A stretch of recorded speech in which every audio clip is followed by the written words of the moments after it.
మరి ఆనాడు పాలమూరు రంగారెడ్డికి విభజన చట్టంలో జాతీయ హోదా కల్పించడానికి మీరు ఎందుకు ప్రపోజల్ పెట్టలేదు? విభజన చట్టం హామీలో పాలమూరు రంగారెడ్డిని ఎందుకు చేర్చలేదు? బట్టగాల్సి వేరేల మీద వేసేసి మేము చాలా క్లీన్గా ఉన్నామనేటటువంటి మాటలు బంద్ చేసి వాస్తవాలు ప్రజలకు చెప్పండి. ఇప్పుడు పోటీ చేస్తున్నటువంటి అభ్యర్థులు కానీ ఈ రాష్ట్ర ముఖ్యమంత్రి కానీ ఈ ప్రాంతానికి వారు ఎవరికి కూడా ఈ ప్రాంతంలో ఈ సేవ చేసినటువంటి దాఖలాలు లేవు, ప్రజల కోసం పోరాటాలు చేసినటువంటి దాఖలాలు లేవు, రైతుల కోసం పోరాటాలు చేసినటువంటి దాఖలాలు లేవు, ప్రాజెక్టుల కోసం పోరాటాలు చేసిన దాఖలాలు లేవు. మరి పాలమూరు రంగారెడ్డి కోసం మరి ఎందుకు గతంలో రేవంత్ రెడ్డి గారు మాట్లాడలేదు? ఏనాడైనా పాలమూరు రంగారెడ్డి గురించి రేవంత్ రెడ్డి గారు మాట్లాడిండ్రా? ఎప్పుడైనా దీనికోసం మరి పార్లమెంటు ముందర పోరాటం చేసిండ్రా? కేవలం ఎన్నికలు ఉన్నాయి కాబట్టి మేము గవర్నమెంట్లో ఉన్నాం, ఈ ఎన్నికలు నరేంద్ర మోదీ అంటున్న ప్రజలంతా రేపు మహబూబ్నగర్లో పార్లమెంటుతో పాటు తెలంగాణ రాష్ట్రంలో సీట్లన్నీ కూడా భారతీయ జనతా పార్టీ గెలవబోతున్నది కాబట్టి ఏదో ఒక మాయమాటలు చెప్పి ప్రజలను మోసం చేసి గెలవాలని అనుకుంటే ప్రజలు ఎవరు అమాయకులు లేరు. ప్రజలు ఆల్రెడీ ఓటర్స్ డిసైడ్ అయి ఉన్నారు.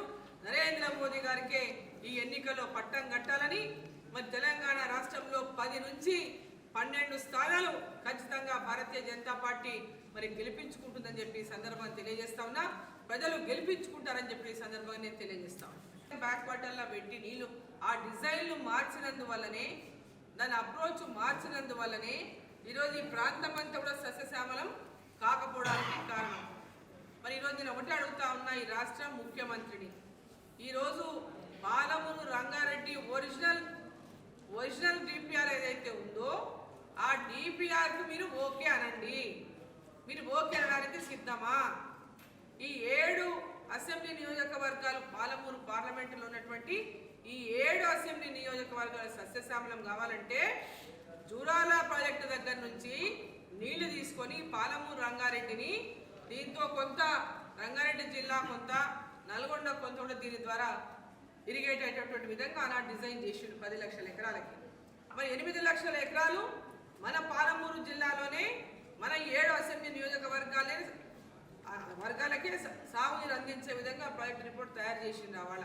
మరి ఆ ప్రాజెక్ట్ రిపోర్ట్కు మరి ఈరోజు రేవంత్ రెడ్డి గారు ఓకేనా? దాన్ని మీరు ఆ డిజైన్ని, పాత డిజైన్కి మీరు ఓకే చేసి అడ్మినిస్ట్రేటివ్ శాంక్షన్ ఇప్పించండి. ఆ డిజైన్కు అడ్మినిస్ట్రేటివ్ శాంక్షన్ ఇచ్చి రాష్ట్ర ప్రభుత్వము దీని మీద ప్రాజెక్టును అప్రూవల్ చేయండి. ఢిల్లీలో ఈ యొక్క ప్రాజెక్టుకు నిధులు తీసుకొచ్చేటటువంటి కార్యక్రమం కేంద్రంలో ఉన్నటువంటి మా ప్రభుత్వాన్ని నరేంద్ర మోదీ గారితో మాట్లాడి పాలమూరు యొక్క కష్టాలను కేంద్ర ప్రభుత్వానికి తెలియజేసి ఈ ప్రాంతాన్ని సస్యశ్యామలం చేసేటటువంటి బాధ్యత డీకే అరుణమ్మ తీసుకుంటుందని చెప్పి ఈ సందర్భంగా నేను తెలియజేస్తాను. పదే చెప్తుంది, ఏమని చెప్తుంది? రాహుల్ గాంధీ గారు ప్రధానమంత్రి అవుతారు, 17 పార్లమెంటు సీట్లు గెలిపించండి, తెలంగాణలో 17 పార్లమెంటు సీట్లు గెలిస్తే రాహుల్ గాంధీ ప్రధానమంత్రి అవుతాడు. రాహుల్ గాంధీ ప్రధానమంత్రి అయితేనే 6 గ్యారంటీలు అమలైతాయని చెప్తున్నాం. రాహుల్ గాంధీ ప్రధానమంత్రి అయ్యేది లేదు, ఆయన ప్రధానమంత్రి అభ్యర్థిగా ఎవరు ఒప్పుకోనూ లేదు. దేశంలోనే కాంగ్రెస్ లేదు. ఈరోజు ఐఎన్డీఏ కూటమి కూడా ముక్కలు అయిపోయింది, చెక్కలు అయిపోయింది.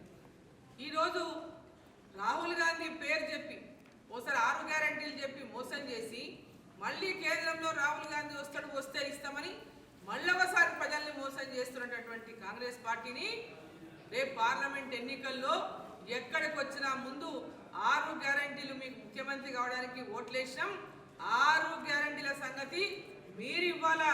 రేపు ప్రధానమంత్రి ఎవరు మీ రాహుల్ గాంధీ అయ్యేది లేదు, రాహుల్ గాంధీ కాకపోతే ఇలా పథకాలు వచ్చేది లేదనేటటువంటి మాట ముఖ్యమంత్రి గారే స్పష్టం చేసింది.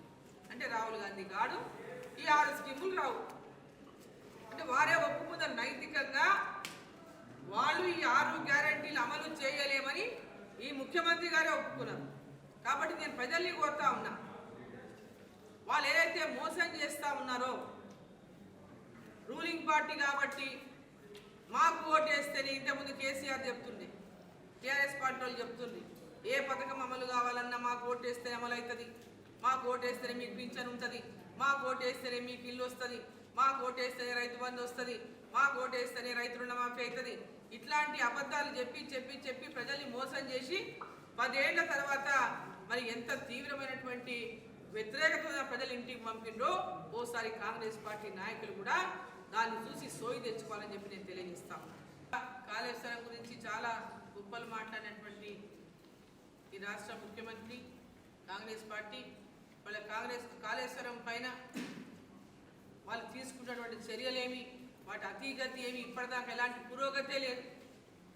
సిబిఐ ఎంక్వైరీని కోరినటువంటి రేవంత్ రెడ్డి గారు ఇప్పుడు సిబిఐ ఎంక్వైరీ వద్దని జ్యుడిషియల్ ఎంక్వైరీని ఎందుకు అంటున్నారు?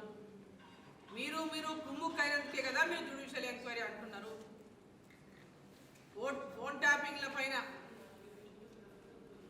అంటే ఇప్పుడు పార్లమెంట్ ఎన్నికలు ఉన్నాయని లేదా ఈ యొక్క 6 గ్యారెంటీలు ఉన్నామని వాటి నుంచి దృష్టి మళ్లించడం కోసం ఈ 6 గ్యారెంటీల విషయంలో విఫలమై ఈ ఫోన్ ట్యాపింగ్ అని అదని ఇదని ఏదో చేస్తున్నామన్నటువంటి ఆర్భాటాన్ని సృష్టించి వాటిని మళ్ళా ఎలాంటి పురోగతి లేదు, అతిగతి లేకుండా పక్కకు వదిలేస్తూ ఉన్నారు. ప్రజల లోపల ఏదో ఒక చర్చ ఉండాలి, మా పరిపాలన పైన దృష్టి ఉండకూడదు, ప్రజలు మమ్మల్ని ఏం అడగకూడదు, ప్రజలను దృష్టి మళ్లించేటటువంటి వాళ్ళు ఇచ్చినటువంటి హామీల పైన ప్రజలను దృష్టి మళ్లించేటటువంటి పనిలో ఈరోజు కాంగ్రెస్ పార్టీ పడ్డది. అనేకసార్లు మాట్లాడేందుకు ధరణికి ఇప్పటిదాకా ధరణి కష్టాలు ఏ రైతుకు తీరలేదు, ధరణి కష్టాలను తీర్చిన పాపాన పోలేదు. ఇక గొల్ల కురుమలకు డీడీలు వాపస్ ఇస్తామని ఎలక్షన్లు అయినప్పటికీ ఎలక్షన్లకు ముందు చెప్పింది, వెంబడే గొర్రెలు ఇచ్చేస్తాం లేదంటే డీడీలు ఇస్తాం. ఇప్పటిదాకా వాళ్ళు కట్టిన డీడీల కోసం ఆఫీసుల చుట్టూ తిరిగి తిరిగి కాళ్ళు అరిగిపోయేలాగా తిరుగుతూ ఉన్నారు. వాళ్ళకు వడ్డీతో సహా వాళ్ళు కట్టినటువంటి డబ్బులు వడ్డీతో సహా తిరిగి వాళ్ళకు మొత్తం వెనక్కి ఇవ్వాలని చెప్పి నేను డిమాండ్ చేస్తూ ఉన్నా. గొల్ల కురుమలకు ఎవరైతే గొర్రెల కోసం వాళ్ళు డీడీలు కట్టిండ్రో ప్రభుత్వానికి వారి డబ్బులన్నింటినీ కూడా వడ్డీతో సహా తిరిగి వారికి వాపస్ ఇవ్వాలని చెప్పి నేను డిమాండ్ చేస్తూ ఉన్నా. ఓ పక్క ఇవ్వమంటారు, ఓ పక్క డబ్బులు లేవంటున్నారు కలెక్టర్ల దగ్గర. మరి మొన్న ఎన్నికల్లో మనం చూసినాం, ఎన్నికల ముందు ఏ విధంగా కాంగ్రెస్ పార్టీ అధికారంలోకి వచ్చిందంటే బీఆర్ఎస్ పార్టీ కాంగ్రెస్ పార్టీ రెండు కుమ్ముక్కైనాయి. లోపల కుమ్ముక్కైపోయి భారతీయ జనతా పార్టీని ఏ విధంగానైనా బలోపేతమైనటువంటి పార్టీని బలహీనపరచాలనేటటువంటి ఒక దురాలోచనతో బీఆర్ఎస్ పార్టీ కాంగ్రెస్ పార్టీని కర్ణాటకలో కాంగ్రెస్ గెలిచిన తర్వాత ఇక్కడ పెంచే ప్రయత్నం చేసింది. రెండు పార్టీలు ఓట్లు గెలుచుకుంటే నేను విజయం సాధిస్తానటువంటి ఒక దురాలోచన దుష్టాలోచనతో బీఆర్ఎస్ పార్టీ పనిచేస్తే ఈరోజు వాళ్ళు తవ్వుకున్న గుంతలో వాళ్ళే పడిన పరిస్థితులు మనం చూస్తూ ఉన్నాం. ఆ రెండు పార్టీలు కుమ్ముక్కై భారతీయ జనతా పార్టీని ఈరోజు తెలంగాణలో అధికారంలోకి రానియకుండా చేయాలనే కుట్ర పని ఈరోజు కాంగ్రెస్ పార్టీ బొటాబొట్టి సీట్లతో ఓట్లతో అధికారంలోకి వచ్చింది. 6 గ్యారెంటీల పేరు చెప్పి ఏ ఒక్క గ్యారెంటీనైనా ఈరోజు గ్రామాల్లో వాళ్ళు అమలు చేయగలుగుతున్నారా? మహిళలకు 2,500 రూపాయలు అధికారంలోకి వచ్చిన వెంబడే 2,500 రూపాయలు ప్రతి మహిళకు అందజేస్తామన్నారు. ఈరోజు ఏ గ్రామంలోనైనా ఎక్కడైనా ఏ మహిళకైనా ఆ పథకాన్ని అందజేస్తా ఉన్నారా? మహాలక్ష్మి అన్నారు, గృహలక్ష్మి అన్నారు, పెళ్ళైతే ఆడపిల్లకి 1,00,000 రూపాయల క్యాష్, తులం బంగారం అన్నారు. మరి ఇంతవరకు ఏ ఒక్కరికైనా ఏ పెళ్లిలోనైనా వాళ్ళు పంపిణీ చేసిందా అని చెప్పి నేను ప్రశ్నిస్తా ఉన్నా. రైతులకు 2,00,000 రూపాయల రుణమాఫీ అన్నారు. మరి రైతులకు ఎక్కడైనా ఇప్పటిదాకా రుణమాఫీ అమలు చేసిందా అని చెప్పి నేను ప్రశ్నిస్తా ఉన్నా. రైతులకు కౌలు రైతులకు రైతు బంధు 15,000 ఇస్తామన్నారు. మరి ఇప్పటిదాకా ఎంతమంది రైతులకు అమలు చేసినారని చెప్పి నేను ప్రశ్నిస్తా ఉన్నా. రైతు కూలీలకు 12,000 రూపాయలు ఇస్తామన్నారు. మరి ఇప్పటిదాకా ఎంతమంది రైతు కూలీలకు వీళ్ళు 12,000 ఇచ్చిందని చెప్పి నేను ప్రశ్నిస్తా ఉన్నా. ప్రతి మహిళకు 500 రూపాయలకే సిలిండర్ అన్నారు. మరి ఎంతమంది మహిళలకు ఇప్పటిదాకా మీరు 500 రూపాయలకు సిలిండర్లు ఇచ్చిందని చెప్పి నేను ప్రశ్నిస్తా ఉన్నా. 200 యూనిట్లు ఉచితమన్నారు, జీరో బిల్లులు అన్నారు. మరి ఇప్పటిదాకా ఎంతమందికి మీరు జీరో బిల్లులు ఇచ్చిండ్రు, ఎంతమందికి ఉచిత కరెంట్ ఇచ్చిందని చెప్పి నేను ప్రశ్నిస్తా ఉన్నా. ఈరోజు కరెంటే సరిగ్గా లేనటువంటి పరిస్థితి మనం చూస్తూ ఉన్నాం. గ్రామాల్లో, పట్టణాల్లో ఎప్పుడు పోతుందో తెలియదు, ఎప్పుడు వస్తుందో తెలియదు. మళ్ళీ లో వోల్టేజ్ సమస్యలు. ఈరోజు పాలనను పూర్తిగా గాడి తప్పిన పరిస్థితి ఈ రాష్ట్రంలో మనం కళ్ళారా ఇవాళ చూసినటువంటి పరిస్థితి మన కళ్ళెదుట కనపడతాం.